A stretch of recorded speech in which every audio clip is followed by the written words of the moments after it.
نحمدہ ونصلی علی رسولہ الکریم اما بعد فاعوذ باللہ من الشیطان الرجیم بسم اللہ الرحمن الرحیم۔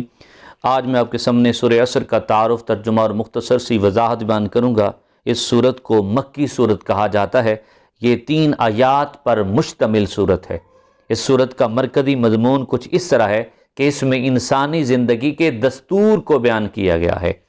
بلکہ زمانے کی قسم کھا کر بتایا گیا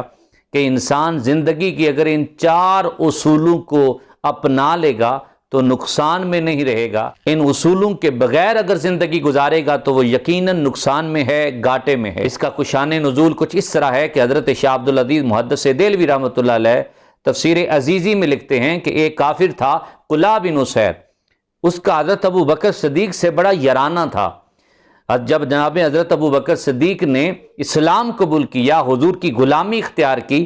تو وہ آپ کو سمجھانے کے لیے آ گیا، کہنے لگا اے ابو بکر، آپ کی سمجھداری میں اور آپ کی اہلیت میں، قابلیت میں کوئی شک نہیں ہے، اور آپ ایک ماہر تاجر ہیں، اور تجارت میں بھی کبھی آپ کو کوئی نقصان کا سامنا نہیں کرنا پڑا، لیکن اتنی سمجھ بوجھ کے ہوتے ہوئے آپ نے یہ کیا کیا، اپنے آباء و اجداد کا طریقہ چھوڑ دیا،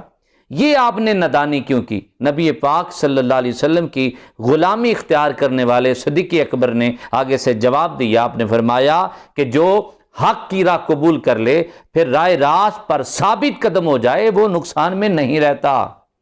یہ بات ابو بکر صدیق کر رہے ہیں، اور اللہ پاک نے تائید پر اس سورت کو نازل فرمایا اور یہ فرما دیا کہ یقیناً زمانے کی قسم ہے کہ وہ لوگ کبھی بھی نقصان میں نہیں ہوں گے جو حق کی راہ قبول کر لیتے ہیں۔ اب پہلی آیت میں اللہ پاک فرماتا ہے والعصر، زمانے کی قسم ہے۔ بعض نے اس کا معنی نماز عصر کی قسم مراد لیا، بعض نے کہا کہ وقت عصر کی قسم ہے، اور بعض نے اہل محبت نے جو اکثر معنی یہ کیا کہ زمانہ محبوب کی قسم ہے، یعنی یا محبوب ہمیں آپ کے زمانے کی قسم ہے۔ شاعر نے اپنی محبتوں کا اظہار اس انداز میں کیا کہ قسم خدا دی میرا ایمان ہے، ہر زمانہ حضور دائے، میں جنوں تک نہ مینوں تے لگدا ہے او دیوانہ حضور دائے، اور ایمان اپنے دی اس تو وڈی دلیل دیواں تے کی میں دیواں، نظر دا کعبہ نبی دا روزہ اور دل دیوانہ حضور دائے۔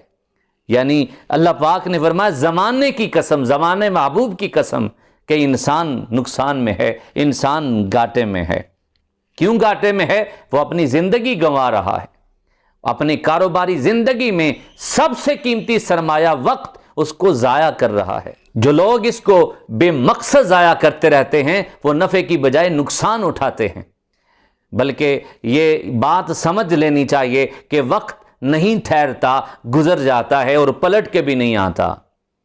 جیسا میاں صاحب نے کہا تھا کہ دیگر تے دن گیا محمد اوڑک نو ڈب جانا، آتے ہوئے اذان ہوئی جاتے ہوئے نماز، اتنے قلیل وقت میں آئے اور چلے گئے۔ کبھی آپ نے اس مسافر کی حالت دیکھی ہے کہ جس کی منزل دور ہو اور سورج ڈوب رہا ہو اور وہ تیزی سے بھاگے چلے جا رہا ہو، اور کبھی اسے آواز لگا کے پوچھیں کہ او بھائی اتنی جلدی کاہے کی ہے، تو وہ کہتا ہے منزل دور ہے، شام ہونے والی ہے، شام ہونے والی ہے، سورج ڈوبنے والا ہے۔ اسے یہ فکر ہونے لگتی ہے کہ طریقی کہیں اتنی نہ بڑھ جائے کہ مجھے اپنی منزل ڈھونڈنی مشکل ہو جائے۔ تو اللہ پاک نے تیسری آیت میں فرمایا، بلکہ تیسری آیت میں ان خوش قسمت افراد کا ذکر کیا کہ جن کے سروں پہ کامیابی کا تاج پہنایا جانا ہے، یعنی وہ لوگ جو ایمان لے آئے، نیک عمل کرتے رہے اور معاشرے میں ایک دوسرے کو حق کی تلقین کرتے رہے، اور کبھی تبلیغ دین میں اگر مشکلات آ گئیں تو باہم صبر کی تلقین کرتے رہے۔ یہ لوگ گھاٹے میں نہیں ہیں، نقصان میں نہیں ہیں، یہ فائدے ہی فائدے میں ہیں۔ اور تیسری آیت میں یہ بھی سمجھ میں آ رہا ہے کہ انسان کو خود بھی باعمل بن جانا چاہیے، پھر اسے دین کی تبلیغ کرتے رہنا چاہیے، اسے پھر حق کی تلقین کرتے رہنا چاہیے، اور حق کو قبول کرنے اور اس راہ میں پیش آنے والے مشکلات کا مقابلہ کرتے وقت صبر کا دامن مضبوطی سے تھامے رہنا، اس بات کی اس آیت میں تلقین کی جا رہی ہے، اور یہ بتایا جا رہا ہے اپنے آباء و اجداد کی وصیتوں اور اچھی وصیتوں کو آگے اپنی نسلوں تک بھی پہنچائیں، تاکہ لوگوں کو دین کی طرف بلایا جا سکے، حق کی طرف بلایا جا سکے۔ اللہ تعالی ہمیں ہمیشہ حق کی بات کرنے، حق کی تلقین کرنے اور باہم صبر کی تلقین کرنے کی اللہ میں توفیق عطا فرمائے۔ وما علینا الا البلاغ المبین۔